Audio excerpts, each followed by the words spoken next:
देखो सोनी, मैं तुमसे प्यार करता था, करता हूँ और करता रहूँगा, और तुमसे शादी करना चाहता हूँ। क्या फालतू की बात कर रहे हो तुम? फालतू बात में नहीं, शादी करना, शादी बच्चों का खेल नहीं है। जैसे तुम्हारे घर वाले पहले मान गए थे, पहले, और तुम्हारे घर वाले इसके लिए भी मान जाएंगे। तुम्हारे घर वाले मान जाएंगे कि एक शादीशुदा लड़की, विधवा लड़की तुम्हारे घर में आके रह रही है। ये कहना चाह रहे हो? क्यों मेरी इस हालत का मजाक बना रहे हो? देखो सोनी प्लीज़ चुप हो यार, रो नहीं, प्लीज़ रोते हुए अच्छा नहीं लग रहा है। तो आयुष भाई आप तैयार हो? कैमरा ऑन करवाएं, पब्लिक को देने से कुछ। हाँ। कैमरा ऑन है। सो हेलो व्हाट्सअप गाइज, कैसे हैं आप सब? मैं मोहित, अच्छी जोर से वीडियो के साथ। गाइज आज हमारे साथ हैं आयुष भाई, और इनके साथ एक प्रॉब्लम हुई है। तो आयुष भाई एक बार क्या बात हुई है, एक बार अच्छे से आप पब्लिक को बताइए, फिर हम लोग कोशिश करेंगे उसे सॉल्व करने। थैंक यू सो मच मोहित भाई, आपने मेरी प्रॉब्लम को सुना है। मैं बहुत दिन से आपको इंस्टाग्राम पे मैसेज करने की कोशिश कर रहा था, पर आप रिप्लाई नहीं दे पा रहे थे। इसके लिए सॉरी। तो फिर फिर अंत में मैंने बहुत ट्राई किया था, अंत में आपने रिप्लाई दिया तो मुझे अच्छा लगा, खुशी हुई। तो उसके बाद फिर मैंने आज आपको अपनी प्रॉब्लम बताने आया हूँ। एक्चुअली मेरी एक प्रेमिका थी, अच्छा, उससे 7 साल का अपना रिलेशनशिप था। स्कूल लाइफ में भी थी और फिर कॉलेज लाइफ में भी हम दोनों एक साथ थे जी। तो 7 साल का? हाँ, 7 साल का रिलेशनशिप था हमारा। फिर उसके बाद हुआ जब हमारी कॉलेज लाइफ ख़त्म हुई, तो फिर माँ बाप ने उसके लिए उसकी शादी की बात की। तो उस वक्त मैं कुछ शादी के बाद?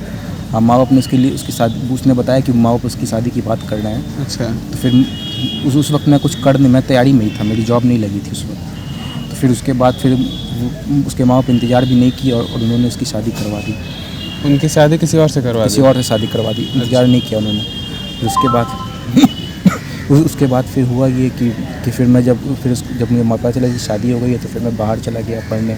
फिर उसके बाद मैंने वही पढ़ाई की, मेहनत किया और क्रैक किया, और आज मेरे एक अच्छी खासी सरकारी नौकरी है जी। तो सरकारी नौकरी है मेरी, अच्छी खासी है। तो फिर जब मैं वापस आया, अच्छा। तो फिर जब मैं वापस आया तो फिर मुझे मालूम चला कि कोविड पूरा फैली हुई थी, आपको ही मालूम है। पूरा हर चीज़, पूरा देश में आतंक कोविड तो बहुत ज़्यादा था, अभी भी है, पूरे देश में कोविड का आतंक था। तो मुझे फिर मालूम चला कि हस्बैंड की कोविड से देहांत हो गई, उसके हस्बैंड की कोविड से। उनके हस्बैंड की कोविड की मतलब डेथ हो गई? ये बात आपको किसने बताया? हमारी एक कॉमन फ्रेंड है श्रेया, अच्छा। हम दोनों की फ्रेंड है, उसी से मुझे मालूम कि हस्बैंड की डेथ हो गई है। तो फिर मैंने उससे कांटेक्ट करने की बहुत कोशिश की, तो कांटेक्ट हो नहीं रही थी, बहुत जल्दी हो नहीं रही थी। अंत में कांटेक्ट हुआ, तो फिर उससे मैंने बुलाना चाहा, मिलना चाहा, तो फिर भी वो मान नहीं रही थी। बहुत मुश्किल से मनाया हूँ। अच्छा, वो मान गई? हाँ, बहुत मुश्किल से मानी है, बहुत कोशिश किया मैंने। अच्छा। ट्राई बहुत किया, तो उसके बहुत मुश्किल से मानी। उसके बाद फिर मैंने उसे आज यहाँ अपने पार्क लोकेशन सेंड किया, और आज यहाँ पे उससे मिलने के लिए पार्क। वो यहाँ पे आ रहे हैं, आपने लोकेशन भेज दिया? सब कुछ बात हो गया? सब बात हो चुकी है। चलिए बहुत अच्छी बात है, वो बात हो चुकी है गाइज, वो आ रही हैं और कहीं ना कहीं बहुत बड़ा प्रॉब्लम के साथ वो गुजर रही होंगी। कोशिश करना आप उन्हें संभाल लेने की, ठीक है? और मैं भी कोशिश करूँगा आप दोनों को मिलवा देने की, क्योंकि उनका फ्यूचर अब आप बन सकते हो, और कहीं ना कहीं आप भी चाहते हो। अभी तक आप सिंगल हो? अभी तक सिंगल ही। और मतलब ऐसा कुछ नहीं होता है? नहीं, अभी तक ऐसा नहीं। तो आप उनका इंतज़ार कर रहे थे? इंतज़ार, हाँ, इंतज़ार नहीं कर रहा था, ऐसी बात में इंतज़ार नहीं कर रहा था, लेकिन उसके बाद फिर मुझे कोई लड़की अच्छी लगी ही नहीं। तो ये बहुत अच्छी बात है, मुझे बहुत सुनकर अच्छा लगा। तो गाइज़ वो आ रही हैं, और ऑल द बेस्ट आयुष भाई, आज आप उन्हें मना लेना, ठीक है? A few moments later. आओ बैठो, आओ बैठो।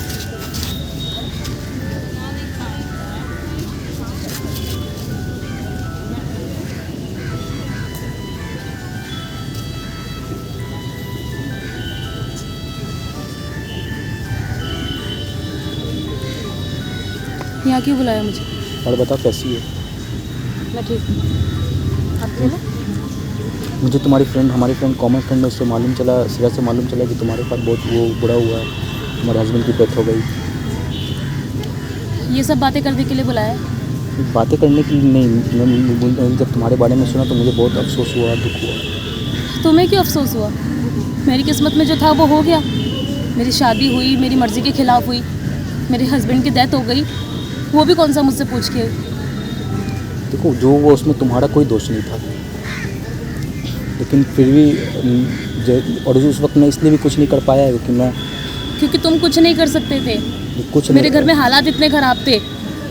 देखो और मैं उस वक्त मैं भी अपने पैरों पे खड़ा नहीं था, तो इसलिए मैं ज़्यादा कुछ बोल भी नहीं सका, और तुम्हारे पापा इंतज़ार भी नहीं कर पाते, इसलिए मैंने उन्हें फोर्स भी नहीं किया। मतलब तुम अपने पैरों पे नहीं खड़े थे तो तुमने मेरे घर वालों से ये बोल दिया कि मैं अभी शादी नहीं कर सकता, और इस वजह से उन्होंने मेरी शादी किसी और से कर दी। नहीं, ऐसा नहीं था, ऐसे मैंने नहीं बोला था, मैंने बस यही बोला था कि उन्हें वेट करने के लिए, पर वो वेट नहीं किए हैं। वो वेट कैसे करते? मेरे पापा की तबीयत खराब चल रही थी, वो वेट कैसे कर सकते थे? लेकिन तुम्हें तो अपनी जॉब चाहिए थी, उसके लिए तुमने मुझे छोड़ दिया तो और अब आए हो। तो देखो मैंने जॉब की, तो फिर तुम्हें कैसे क्या लेकर दिया जाता तो रिश्ता मांगने तुम्हारा? मैं थी ना तुम्हारे साथ खड़ी हुई, मैंने कहा था ना कि मैं बात करूंगी अपने घर वालों से, फिर तुमने ये क्यों कहा कि मुझे वक्त चाहिए? उस वक्त तो तुमने नहीं सोचा कि मेरा क्या होगा, मैं कैसे रहूंगी? तुम्हें लगता है कि मैं तुमसे प्यार नहीं करता था? तो तुम्हारे पापा ने मुझे डायरेक्टली मना किया था कि तुम्हारे पास अभी कुछ है नहीं, तुम कोई जॉब करते नहीं हो, और उन्हें एक सरकारी नौकरी वाला चाहिए था, और मेरे पास उस वक्त मैं अनएम्प्लॉयड था, तो मैं कहाँ से? लेकिन मैं खड़ी थी तुम्हारे साथ, मैं खड़ी थी, मैंने कहा था कि मैं अपने घर वालों को मना लूंगी। तुम्हारे पापा ने मुझे डायरेक्ट सामने मुझे मना किया था, तो मैं क्या करता? अब इतने सालों के बाद तुम ये बातें करने के लिए आए हो कि मेरे पापा ने ये कहा था, मेरे पापा ने वो कहा था, अब क्या मतलब इन सब बातों का? मेरी किस्मत ख़राब थी तो वो हो गया, हस्बैंड की डेथ हो गई है, मैं यहाँ पर हूँ, और हाँ, मेरी ज़िंदगी का एक ही मकसद है, मुझे बस अपने बच्चे का ध्यान रखना है, उसे पढ़ाना है। ठीक तो मैं भी यही कह रहा हूँ कि तुम ज़िंदगी में लाइफ में मूव ऑन करो। मैं मूव ऑन कर गई हूँ, कर चुकी हूँ, मैं नौकरी करती हूँ, अपना घर चलाती हूँ, और इससे ज़्यादा मेरी ज़िंदगी में और कुछ नहीं बचा है। फिर भी मैं तुम्हारे बिना एक अधूरेपन का एहसास होता है मुझे, मेरी ज़िंदगी में आज भी एक अधूरापन है। कैसी बातें कर रहे हो तुम? अधूरापन? ये सारी बातें बोलने में अच्छी लगती है, एक बच्चा है मेरा, ये लोग ये कभी नहीं मानेंगे कि एक बच्चे की माँ से तुम शादी कर रहे हो, और ये इसको क्या क्या सुनना पड़ेगा। मैं उसे अपना बेटा मानूंगा, मैं मानूंगा उसे अपना बेटा। ये सब बातें बोलने में अच्छी है, तुम्हारे घर वाले कभी नहीं मानेंगे। तुम्हारी माँ जिन्हें मैं पसंद नहीं थी, वो अब ये मान जाएंगी कि मैं एक बच्चे को अपने साथ लेकर उस घर में आ रही हूँ? मेरी माँ आप कोई नहीं मानेगा। मेरी माँ आप समझ चुकी है, मुझे बहुत सारे आए रिश्ते आए, लेकिन मैंने सब टुकड़ा दिया।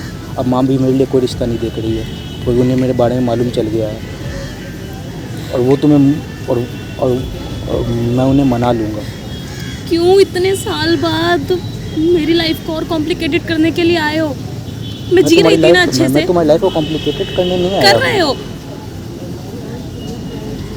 देखो अब मैं यहाँ पर सब कुछ छोड़ के तुम्हारे साथ में आ जाऊँ ये सब बातें करने के लिए? मैं तुम्हें सब कुछ छोड़ने को क्या थोड़ी ना कह रहा हूँ, मैं तो तुम्हें कह ही रहा हूँ कि तुम जॉब भी करो, बच्चा भी है, लेकिन अब मैं तुमसे आज भी उतना ही प्यार करता हूँ जितना तो पहले करता था। नहीं हो सकता है, ये नहीं हो सकता। हम जो सब चाहते हैं वो हर चीज़ हमें नहीं मिल सकती। क्या मैं ये चाहती थी कि मैं इस तरह से एक बच्चे के साथ बिना पति के काम कर रही हूँ? नहीं चाहती थी ना, लेकिन मेरे साथ हुआ। हर वो चीज़ नहीं मिल सकती जो हम चाहते हैं अभी, लेकिन तुम्हें ज़िंदगी मौका दे रही है, तो इसलिए तुम कोई उससे गलत नहीं है। इतना आसान नहीं है। देखो अभी तुम्हें कोई दिक्कत आएगी, तुम फिर से मुझे छोड़ के चले जाओगे। मैंने उस समय तुम्हें छोड़ा नहीं था शिवानी, नहीं छोड़ा था मैंने तुम्हें उस समय। तुम्हारे पापा ने मुझे मना किया, मैंने फिर यही सोचा था कि ठीक है, मैं जैसे जब कुछ बन जाऊँगा तब तुम्हारे पास आऊँगा, लेकिन तब तक जब तक आया तब तक बहुत देर हो चुकी थी। मेरे साथ जब तक आया तब तक जब मुझे आया तो मुझे पहले लगा तुम्हारी शादी हो चुकी है। उसके बाद फिर मैंने वही हुआ कि लाइफ में मुझे अकेलापन हमेशा महसूस होता है। मुझे हर चीज़ आज दुनिया की हर खुशी हर चीज़ है मेरे पास, लेकिन फिर भी आज एक अकेलापन है जो हमेशा मेरे साथ रहता है। सब कुछ पाके भी ऐसा लगता है सब कुछ खो चुका हूँ। मैं नहीं कर पाऊँगी। देखो शिवानी, आज तक मैंने तुम्हारे साथ तुम्हें ही अपना हर चीज़ माना है, तुम्हारे साथ ही रहना चाहा है, लेकिन ये सब कुछ हालात ऐसे हो गए कि मैं कुछ नहीं कर सका। तुम भी मजबूर थी, मैं भी मजबूर था। अब मैं प्लीज़ चुप हो जाओ, पहले खुद को अपने आप को संभालो, उसके बाद। कैसे? मुश्किल से मैंने खुद को संभाला, तब मैंने अपना सारा ध्यान काम में लगा दिया, तब तुम एकदम से फिर से आके कह रहे हो कि हम रह सकते हैं। क्यों मैं नहीं? इंसान हूँ। भगवान ने हमें एक मौका दिया है, भगवान ने हमें फिर से एक मौका दिया है शुरुआत करने का, और तुम्हें ज़िंदगी की नई शुरुआत करनी भी चाहिए। नहीं हो सकती, नहीं होगा मुझसे।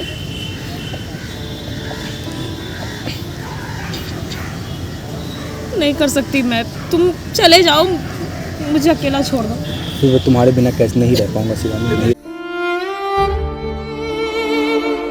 देखो सन प्लीज़ चुप हो जाओ, रो नहीं प्लीज़, प्लीज़ रोते हुए अच्छा नहीं लग रहा है। तुम प्लीज़ रोते हुए तुम बिल्कुल भी अच्छी नहीं लग रही हो। प्लीज़ रो नहीं, मैं चाहता हूँ मैं भी तुम्हारे बिना जी नहीं पाऊंगा, सच तुम कह रहा गए क्यों थे फिर? हूँ। अरे वो गया इसलिए था, तुम्हारे लिए ही गया था मैं, ताकि तुम मेरे लिए गए थे, मुझे ऐसे छोड़ के गए थे? ताकि अपने पैरों पे खड़ा हो जाए और तुम्हें दुनिया की सारी खुशी दूँ। तुम्हारे देख ली लिए ही खुशी, गया था। देख ली खुशी, देख लो कितनी खुश हूँ।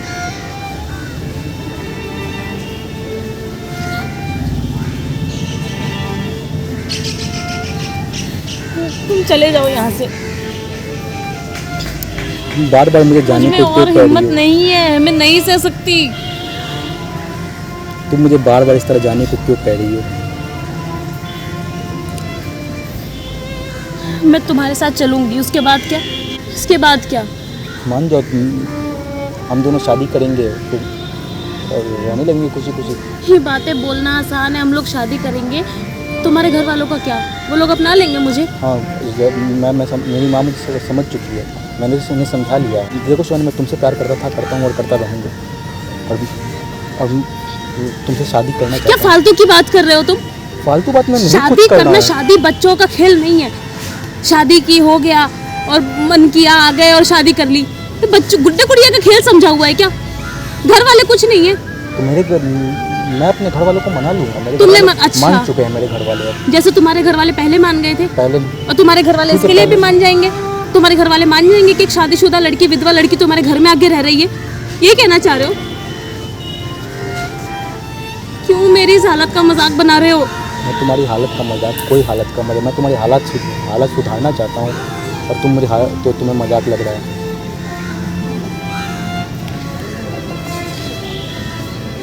इतना आसान नहीं है। आसान तो कोई आसान नहीं है, तो क्या वो आदमी को बहुत बार वो वैसे डिसीजंस लेने पड़ते हैं। आसान क्या नहीं है, मैं भी चाहता हूँ कि तो अब तुम्हारे बात ठीक है, वो भी तुम्हें तो ऊपर से देख के खुश तो नहीं हो रहा होगा। प्लीज़ मुझे एक मौका दो सुधारने का, भगवान ने मुझे एक मौका दिया, तुम भी मुझे एक मौका दो, वो मौका प्लीज़ मुझसे मत छीनो।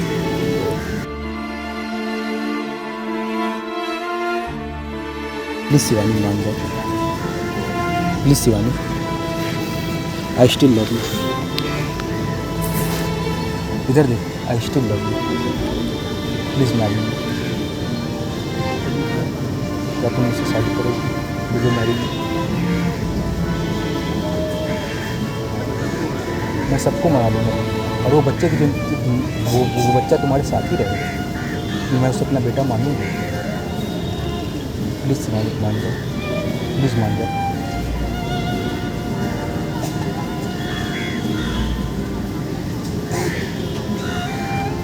प्लीज़ अब रो नहीं, प्लीज़ अब रो नहीं।